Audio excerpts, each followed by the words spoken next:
Hi guys, मैं शांतनु और आज की वीडियो में हम बात करेंगे about Christopher Nolan's Odyssey. Now to be very honest, इस फिल्म के बारे में मेरे पास आप लोगों के साथ डिस्कस करने के लिए इतना कुछ है that to keep things very simple and very understandable I will have to divide this review into multiple blocks. Number 1, India में लोग क्रिस्टोफर नोलन को जानते हैं और उनकी कुछ फिल्मों के बारे में भी जानते हैं। तो इस रिव्यू का सबसे पहला ब्लॉक इस पूरे रिव्यू का सबसे ज्यादा इंपॉर्टेंट ब्लॉक भी होगा, क्योंकि इस ब्लॉक में मैं आपके लिए सिंप्लीफाई करूंगा ओडिसी की कहानी। और नहीं, ये कोई स्पॉइलर नहीं होगा, मैं बताता हूं क्यों और कैसे। टेक इट लाइक दिस कि अगर कोई गोरा नॉर्थ अमेरिकन कॉन्टिनेंट में रहने वाला या फिर यूरोप में रहने वाला कोई गोरा अगर रामायण देखने चला जाए तो वो विजुअली फिल्म के ट्रीटमेंट से इंप्रेस हो सकता है, लेकिन अगर फिल्म देखने से पहले उसको रामायण के बारे में कुछ भी प्रीटेक्स्ट नहीं पता है कि कहानी किस चीज से डील करती है, तो शायद जो उसका पूरा का पूरा एक्सपीरियंस था, जो बहुत डायनामिक हो सकता था अगर उसे चीजों के बारे में पहले से पता होता, वो इनकंप्लीट रह सकता है। अगर आप नॉलन के फैन हैं तो मैं आपकी बात नहीं कर रहा हूं, मैं बात कर रहा हूं उन जनरल इंडियन ऑडियंसेस की जिन्होंने इस फिल्म का नाम सुना है क्योंकि इस फिल्म की अच्छी खासी इंडिया में मार्केटिंग हुई है, but are absolutely clueless about what the story is about. और दूसरी चीज, बिल्कुल ऐसे ही अगर आप ओडिसी इसलिए देखने चले जाते हैं क्योंकि उस फिल्म की बहुत ज्यादा हाइप थी और आपको उसकी कहानी के बारे में कोई भी प्रीटेक्स्ट नहीं पता फिल्म देखने से पहले, तो आपका मजा किरकिरा हो सकता है, कंप्लीट एक्सपीरियंस आप नहीं कर पाओगे फिल्म की डेप्थ को। फिल्म में जब आप कहानी के सीक्वेंस ऑफ इवेंट्स को ओपन अप होता या अनफोल्ड होता देखेंगे तो आप बहुत कंफ्यूज फील करेंगे अगर आपको कहानी का प्रीटेक्स्ट पहले से मालूम नहीं होगा, क्योंकि बहुत ही non linear style of narration है यहां पे। तो इस पहले ब्लॉक में रिव्यू के मैं आपके लिए हाइपर सिंप्लीफाई कर दूंगा इस कहानी को, सो दैट आप विजुअल ट्रीटमेंट देख के तो मजा ले ही सकते हैं फिल्म का, साथ ही में जब आप इसको देखेंगे then every scene would feel like कि हाँ, आपको इसका कंटेक्स्ट पता है, यहां हो क्या रहा है, आपका मजा दुगना हो जाएगा। रिव्यू के दूसरे ब्लॉक में मैं बात करूंगा in detail about the technicalities of the film and that block, वहां पे जो मैं आपको चीजें बताऊंगा, ये फिल्म बनी कैसे थी, क्या टेक्नोलॉजी यूज हुई, क्या कैमरास हुए, क्या साउंड डिजाइन हुआ, everything will blow your mind. और रिव्यू के तीसरे ब्लॉक में मैं बात करूंगा in detail about the controversies surrounding this film, उन कंट्रोवर्सीज को लेके मेरा क्या टेक है, साथ ही में मेरा पर्सनल एक्सपीरियंस आईमैक्स में कैसा रहा और आपको क्या एक्सपेक्ट करना चाहिए ये फिल्म देखने से पहले। लेकिन मेरा ये रिव्यू हाइपर फोकस्ड होगा towards that specific set of Indian audiences जिनको ओडिसी के बारे में कुछ भी नहीं पता था इस फिल्म के आने से पहले। अगर आप उन लोगों में से हैं जिन्होंने ओडिसी की कहानी को पढ़ा है, किताबें पढ़ी हैं, उसको डिटेल में आगे पीछे ऊपर नीचे पढ़ा है, then it's well and good for you. ये रिव्यू मैं कंडक्ट करूंगा through the POV of the general audiences because वो नंबर्स में ज्यादा है प्योरिस्ट से। तो आगे बढ़ते हैं, ये वीडियो होने वाली है काफी लंबी, काफी हाईली डिटेल्ड और साथ ही काफी पोलराइजिंग ओपिनियन भी है मेरा कुछ चीजों को लेके। तो आगे बढ़ते हैं, विदाउट फर्दर डू शुरू करते हैं ऑनेस्टली सेइंग।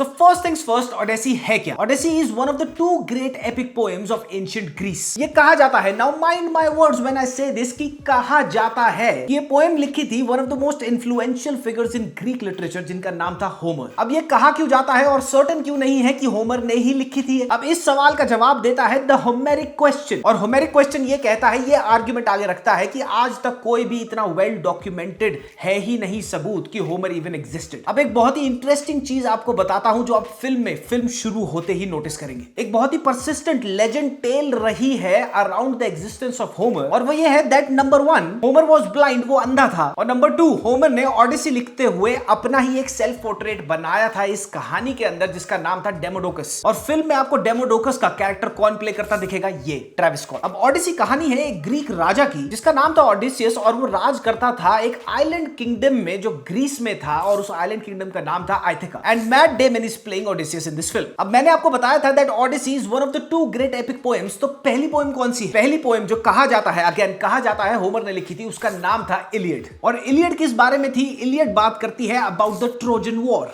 और इस ट्रोजन वॉर का जो वॉर हीरो था वो था किंग ओडिसियस। तो 10 साल तक ये ट्रोजन वॉर चलता है और ओडिसियस ये वॉर जीत भी लेता है। अब ये वॉर जीतने के बाद जाना होता है ओडिसियस को अपनी बीवी और अपने बेटे के पास, यानी कि अपने किंगडम आइथिका में। अब असलियत में ट्रॉय से आइथिका की ये जर्नी होनी थी कुछ वीक्स की, लेकिन ओडिसियस की ये जर्नी बैक होम बन जाती है 10 साल लंबी। और ये जर्नी इतनी लंबी क्यों हो जाती है? क्योंकि ओडिसियस अपना दुश्मन बना लेता है द गॉड ऑफ सी, जिसको बोला जाता है पोसाइडन, उसको। अब आप पूछेंगे कि पोसाइडन और ओडिसियस में दुश्मनी होती क्यों है, इसका रीजन क्या है? आप फिल्म में इस मॉन्स्टर को देखेंगे, इसको जनरली साइक्लॉप्स बोला जाता है, लेकिन इसका नाम है पॉलीफेमस, और पॉलीफेमस बेटा होता है पोसाइडन का। ओडिसियस पॉलीफेमस से बचने के लिए बड़ी ही चतुराई से उसकी इकलौती आंख को भी फोड़ देता है। तो पोसाइडन का ये कर्स, पोसाइडन का ये जो जो श्राप ओडिसियस को मिलता है यही प्लॉट है कहानी का। और इसी के चलते अपने दर्द में साइक्लॉप्स पॉलीफेमस अपने पिता पोसाइडन से ये गुहार लगाता है कि सिंस आप गॉड ऑफ सी हो तो मैं चाहता हूं आप ओडिसियस को एक ऐसा श्राप लगाओ कि ओडिसियस की जो नॉटिकल जर्नी है अपने घर तक की, वो जो सी पे कर रहा है, वो इतनी ज्यादा ग्रूसम बना दो, इतनी ज्यादा खराब बना दो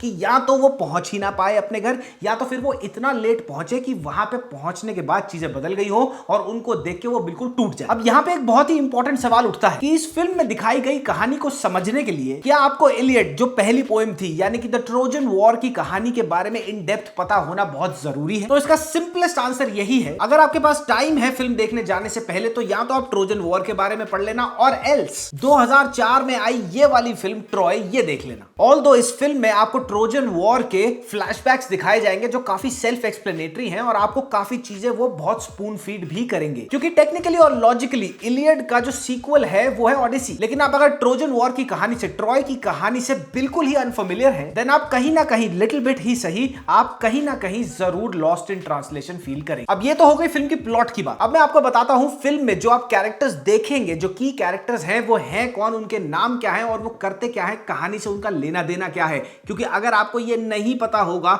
इसका बेसिक ओवरव्यू आपको नहीं पता होगा, चीजें बहुत कंफ्यूजिंग हो सकती है। फिल्म में आपको actress Lupita Nyong'o dual role में दिखेंगी। She plays both the roles of the Spartan sisters, जिनका नाम था Helen of Troy and Clytemnestra. ये इस फिल्म की one of the most debatable casting choices है और बड़ी जबरदस्त तरीके से कंट्रोवर्सी भी चल रही है इसके आसपास। इसको मैं लास्ट ब्लॉक में डिस्कस करूंगा। आप फिल्म में ओडिसियस को, जो ऑलरेडी एक किंग है, उसको बाउ डाउन करता देखेंगे, रिपोर्ट करता देखेंगे और साथ ही माय लॉर्ड कहकर एड्रेस करता सुनेंगे इस बंदे को। ये है कौन? इस कैरेक्टर का नाम है एगामेम्नॉन और जो ट्रॉय में, ट्रोजन वॉर में जो कंबाइंड ग्रीक फोर्सेस थी, उनका जो सुप्रीम लीडर था ये वो था। एक और कंट्रोवर्शियल कास्टिंग है फिल्म में और वो है इनका नाम है एलियट पेज। अब ये बोला जा रहा है that he is playing the role of Achilles in the film, which is absolutely incorrect. He is playing the role of Sinon not Achilles. और इससे भी ज्यादा सरप्राइजिंग बात ये है कि ये असली होमर की ओडेसी में है ही नहीं ऐसा कोई कैरेक्टर। क्रिएटिव लिबर्टी लेते हुए ये कैरेक्टर बोरो करा है क्रिस्टोफर नोलन ने फ्रॉम वर्जिल्स रोमन एपिक पोएम जिसका नाम था आई नीड। फिल्म में आपको मैट डेमन यानी कि ओडिसियस बार बार इमेजिनेशन में अपनी बात करते दिखेंगे एक लड़की से और उनका नाम है एथेना और उसको प्ले करा है जेंडाया ने। Athena was the Greek goddess of wisdom and warfare. Tom Holland in the film plays the role of Odysseus son जिसका नाम होता है टेलीमैकस। ओडिसियस की बीवी पेनेलोपी का रोल प्ले करती है एन हैथवे। रॉबर्ट पैटिंसन का character one of the most important and one of the strongest character है फिल्म के अंदर और उसका नाम होता है एंटिनस। ओडिसियस की इस जर्नी में one of the longest stop over होता है जहां पे वो नियरली भूल ही जाता है कि उसको अपने घर भी जाना है। वो होता है चार्लीज थेरॉन के साथ और चार्लीज थेरॉन का नाम है कैलिप्सो। वैसे तो फिल्म की कास्ट बहुत ही लंबी चौड़ी है and every character plays a very important role, लेकिन ये जिनके नाम मैंने आपको बताया और क्या कैरेक्टर वो प्ले करते हैं, वो पिवटल रोल प्ले करते हैं कहानी में। वीडियो में आगे बढ़ने से पहले इस हफ्ते ऑनेस्टली सेइंग पॉडकास्ट पे मैं बैठा with the one and only mister Dino James के साथ और बहुत सारी हमारी बातें हुई रैप को लेके, हिप हॉप को लेके, इंडियन फिल्म्स को लेके। मजा आ गया उनके साथ बैठ के। 2-2.5 घंटे की लंबी चौड़ी बातचीत है। उसका छोटा सा ट्रेलर देखो ऑनेस्टली सेइंग पॉडकास्ट पे। पॉडकास्ट लाइव है, जाके वहां पे चेकआउट करो। लेकर मैं बीट में ऐसे में बैठा हूँ जैसे मजारों में बैठा फकीर। लौटा में काबिली हाथ कभी, चाहिए में उसका, मैं उसका अजीज। I'm down on my knee में उसका मुरीद। People are more rhymers than rappers, you know. There's a difference between rhyming and rapping. Rapping is something that they are like intense writing. It's not just about sounding good. Bombay एक अलग universe है bro. Bombay का dopamine level बहुत dangerously high है। जो पिक्चरें मासी बनती वो हमको समझ में नहीं आती और हम जो क्रिएट करते हो लोगों को समझ में नहीं आता है। And we gotta do it something like this.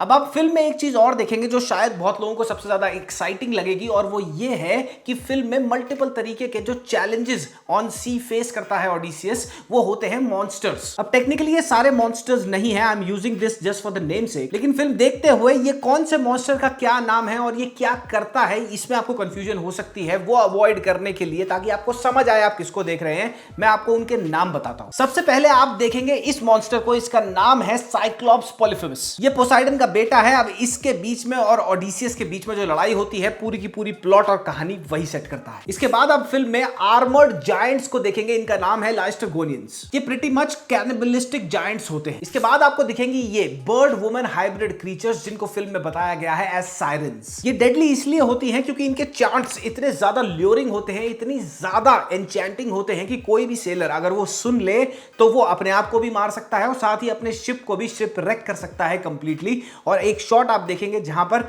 Matt Damon यानी कि ओडिसियस बोलता है अपने क्रू को कि तुम डाल लो अपने कानों में बी वैक्स और मेरे को बांध दो, क्योंकि मेरे को सुनना है, मेरे को जानना है होता क्या है, और मैं कितना भी तड़पूं मेरे को खोलना मत। और वो शॉट देखना ब्रिलियंट है। इसके बाद आपको दो double threat mega monsters, mega creatures दिखेंगे। और ये डबल थ्रेट क्यों है? क्योंकि जब आप फिल्म में देखेंगे ये जो शिप इनका जा रहा होता है ओडिसियस का, ये दोनों के साथ ऑलमोस्ट साइमल्टेनियसली ही लड़ता है। पहला होता है 6 सर वाला एक सी मॉन्स्टर जिसका नाम है स्काइलर, और फिर आपको दिखेगा कि ये शिप को एक वर्लपूल के अंदर ड्राउन होने से कैसे बचाते हैं। अब वो वर्लपूल बनाता कौन है? वो एक अंडर वाटर सी मॉन्स्टर बनाता है जिसका नाम होता है कैरिब्डस।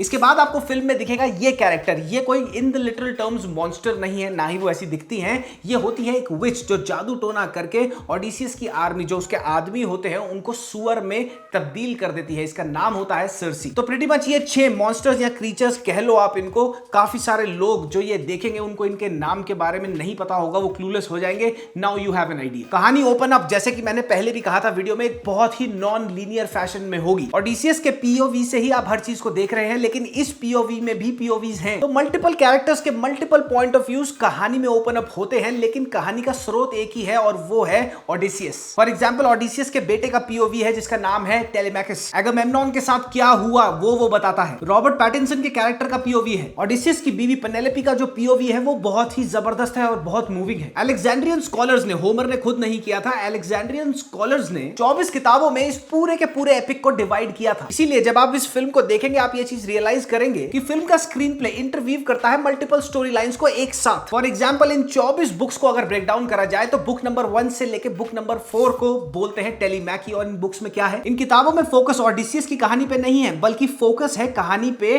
टेलीमैकस की। बुक नंबर 5, 6, 7, 8 ये फोकस करती हैं ओडिसियस के स्ट्रगल पे जब वो 7 साल के लिए स्ट्रैंड हो गया था निम्फ के साथ जिसका नाम था कैलिप्सो। इसके बाद 9 से लेके 12 तक जो किताबें हैं वो फोकस करती हैं ओडिसियस वर्सेस द मॉन्स्टर्स पे। और लास्ट जो पाइल है बुक्स का, यानी कि 13 से लेके बुक नंबर 24 तक, ये बात करती है ओडिसियस की होम कमिंग की। इन सारी किताबों में से बेहतरीन तरीके से सोर्स मटेरियल को इकट्ठा करा गया है। यहाँ पे सबसे बड़ा चैलेंज ये होता है कि यहाँ पे सोर्स मटेरियल इतना सारा है कि 24 बुक्स में वो स्प्रेड अक्रॉस है। और सबसे बड़ी बात है ये मिथोलॉजी है, किसी को पता ही नहीं था ये हुआ है या नहीं है। So collecting all of this, collating all of this and then putting that into a 3 hour screen play is a humongous job and Christopher Nolan has done that beautifully. Throughout the screen play आपको major underlying themes देखने को मिलेंगी। For example जीनिया, XENIA, इसका क्या मतलब होता है? The sacred code of hospitality between a host and the guest. Film में आप देखेंगे जो इस कोड को ऑनर करता है दे आर रिवॉर्डेड, और जो इस कोड को वायलेट करता है, for example the suitors and Cyclops, वो मारे जाते हैं। इसके बाद आपको देखने को मिलेगी द थीम ऑफ मेटिस।